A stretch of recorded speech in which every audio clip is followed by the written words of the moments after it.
ღაზის სამხრეთ ნაწილში პალესტინელებს, მათ შორის ქალებსა და ბავშვებს ცხელი საკვების მისაღებად გრძელ რიგში უწევთ დგომა.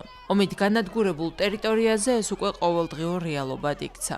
ისრაელსა და ჰამას შორის მიმდინარე ომის განმავლობაში ეგრეთ წოდებული თიქია, მცირე სამზარეულოები, ასობით 1000 პალესტინელისთვის ერთადერთი იმედიღაა. ჰუმანიტარული დახმარების დეფიციტისა და ბაზარზე საკვების გაძვირების ფონზე მოსახლეობა პრაქტიკულად მხოლოდ ამგვარ დახმარებაზეა დამოკიდებული.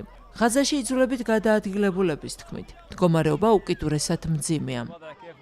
როგორც ხედავთ, მდგომარეობა ტრაგიკულია იმ ადამიანებისთვის, რომლებიც სამზარეულოებში იფთარის მისაღებად მოდიან.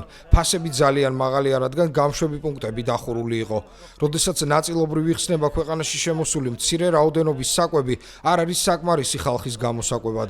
გარდა ამისა, ადამიანებს ფული არ აქვთ, არც ნაღდი, არც ბანკში იმ ბლოკადის გამო, რომელშიც ვცხოვრობთ და ზოგადად რეგიონში არსებული მძიმე ვითარების გამო. ჰუმანიტარული ორგანიზაციების ინფორმაციით, ღაზაში შესული დახმარება ბევრად მცირეა იმ მოცულობაზე, რომელიც ოქტომბერში ამერიკის შეერთებული შტატების მხარდაჭერილი ცეცხლის შეწყვეტის შეთანხმებით იყო გათვალისწინებული. მათი განცხადებით, ისრაელის მიერ დაწესებული შეზღუდვები კიდევ უფრო ამწოვებს მდგომარეობას. ეკონომიკური მდგომარეობა ძალიან მძიმეა. ადამიანები ვერ პოულობენ საკვებს, იტანჯებიან, ვითარება კრიტიკულია. რამადანის დროს ხალხისთვის არაფერი შეცვლილა. გამშვები პუნქტები დახურულია, საკვები არ შემოდის. ადამიანები ამ სამზარეულოზე არიან დამოკიდებული. აქაც 8 საათი ველოდებით, რომ ბრინჯი მივიღოთ, რომელიც 15 სულიანი ოჯახისთვის საკმარისი არ არის. მდგომარეობა ძალიან რთულია, მხოლოდ ღმერთის წყალობას ველით.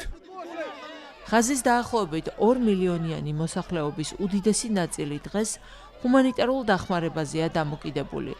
თუმცა ეს დახმარება მათ საჭიროებებს ვერ აკმაყოფილებს. ყოველდღე მოვდივართ ალ-საადეს სამზარეულოსთან, რომ რამადანის პერიოდში იფთარის საკვები მივიღოთ. ამის გარეშე არც საჭმელი გვექნებოდა და არც სასმელი. ჩვენ ყველა მხრიდან ალყაში ვართ მოქცეული. ჰაერიდან, ზღვიდან, ხმელეთიდან, ნამცეციც კი არ გვაქვს. სრულად ამ სამზარეულოს მიერ გაცემულ საკვებზე ვართ დამოკიდებული. მდგომარეობა ტრაგიკულია, საცხოვრებლად ელემენტარული პირობებიც კი არ გვაქვს. კონფლიქტი ისრაელსა და ღაზას შორის 2023 წლის 7 ოქტომბერს ჰამასის თავდასხმით დაიწყო, რომლის შედეგად ისრაელის სამხრეთში დაახლოებით 1200 ადამიანი დაიღუპა, 251 კი მძევლად დაიყვანეს. მას შემდეგ ისრაელის სამხედრო ოპერაციებს ღაზაში ადგილობრივი ჯანდაცვის სამინისტროს მონაცემებით 72000-ზე მეტი პალესტინელი ემსხვერპლა.